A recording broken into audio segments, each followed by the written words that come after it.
The Biden administration vowing to appeal a federal judge's decision to block the plan to lift Title 42 today. But even with the order still in place, illegal crossings remain at historic levels. DHS numbers obtained by Fox News revealing more than 1,000 crossed the border in 24 hours in one sector alone, with only 23 of them expelled under Title 42. Rachel Campos-Duffy took a trip down Eagle Pass to Eagle Pass in Texas to talk to law enforcement leaders and some migrants. She joins us now. Hey, Rachel. Hi, guys. It was really eye-opening. First of all, good morning, and thanks for having me. And I really want to thank Fox and Friends for sending me down to the border, because it was eye-opening. This is something that has to be seen to understand, and it's really appalling that Joe Biden and Kamala Harris aren't looking at the consequences of their policies and are actually appealing to the blocking of Title 42. Let me show you what happened on this trip, because I think you'll be amazed at the lack of transparency. Our government doesn't want us to see what's happening. We're getting ready to take off. State troopers from Texas, gracious, taking us up over the Rio Grande. Lieutenant, what do we have right here? So this is a group of 130 plus that just came across. So these 5 Border Patrol agents, those agents right now are going to be tied up for the rest of the day, just processing all those migrants that just came across. Pulls those agents off the line, exposes more vulnerable gaps along the border. Lieutenant, what are we seeing here? This is like a makeshift tent, like a tent city? Right. This was developed to alleviate some of the overcrowding that they're seeing here in this sector. But as you can see there, I mean, what do you see around it? There's a fence. There's some type of structure around it, right? Yeah. This goes to show you that, for this particular purpose, they believe that having a fence or barriers is a priority or vital to what they're doing here as far as the processing, but yet, we don't see that along the border where it's needed. What are we looking at right here? So what you see there is panels from the previous border wall that was being constructed. Of course, we know the border wall was canceled last year by the federal government. There's wasted panels that could be used for the border wall. After getting a bird's-eye view, Lieutenant Olivares took me to get a closer look at the border crisis from the front lines, right next to the Rio Grande. This is an area here that we've seen increased activity. You see all the different clothing that's been discarded, shoes, personal items. This is someone's private property, right here. All this is private property. And what you're seeing here, this barbed wire, this is something that was put up by the state to try to, of course, stop some of the crossings that were taking place. But you see what they're doing now is some of the wet clothing, they use it to push down on the barbed wire, and that allows them to cross over. This is the federal government's job, is to secure the border. But right now, the state of Texas is having to bear this burden by providing all these state resources, troopers, National Guardsmen, putting up fencing.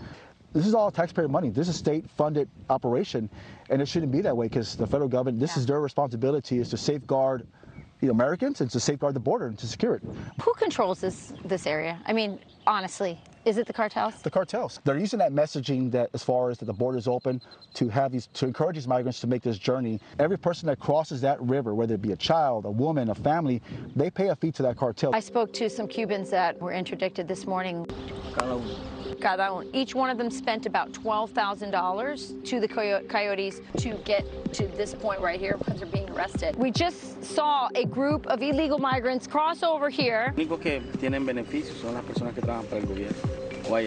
the only people who have any benefits where he comes from is if they work for the government in Nicaragua.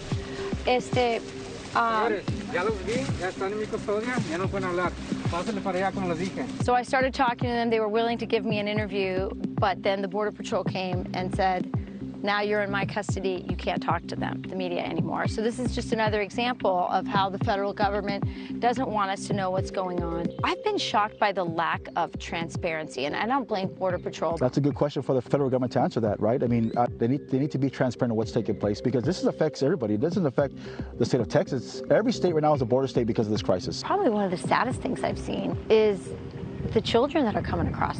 A little life jacket right there, obviously a child's life jacket. They're making this journey with kids. This is much more than just immigration. Of course, it's border security, national security, but also we got to take into account the children that are coming across and how they are being victimized by not only the criminal organizations, but once they make the journey to the United States, where do they end up? About 60 miles away, right here in Uvalde, Texas, we're standing in front of the unaccompanied minors migrant facility for the entire Del Rio sector. Not even the mayor is allowed to see what goes on inside. We had local churches and different things that went out and bought clothes, formula, food for the kids in there, tried to bring it weren't allowed. This is the most non-transparent government that I've ever seen in my life. You see Secretary Mahokas in the Rio Grande Valley or whatever, and he's got this great entourage of law enforcement and people following him everywhere he goes. Go stay on the ranch 2 miles from the border. See what the common, ordinary American citizen has to deal with because of your lack of ability to take care of the border. Right now, you got families in our community that won't let their kids play outside unless one of the parents is out there with a gun. With a gun? With a gun, because you don't know what's coming by. You guys just can't handle this amount of illegal immigration coming through Uvalde. We can't.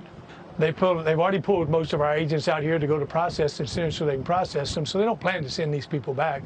They plan to process them as quickly as they can and release them. They're not staying in Uvalde. They're passing through Uvalde.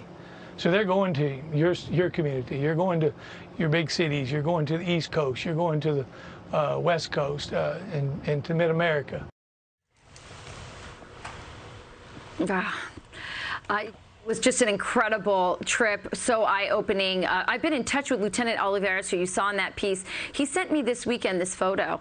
He was on a ranch not far from where we were there in Eagle Pass. This little boy was captured on their cameras. He was abandoned by the cartels. They're now looking for him to see where he's at. He said this is very common. Once the child is of no use to the cartel and to the group that's crossing over, they're often just left there.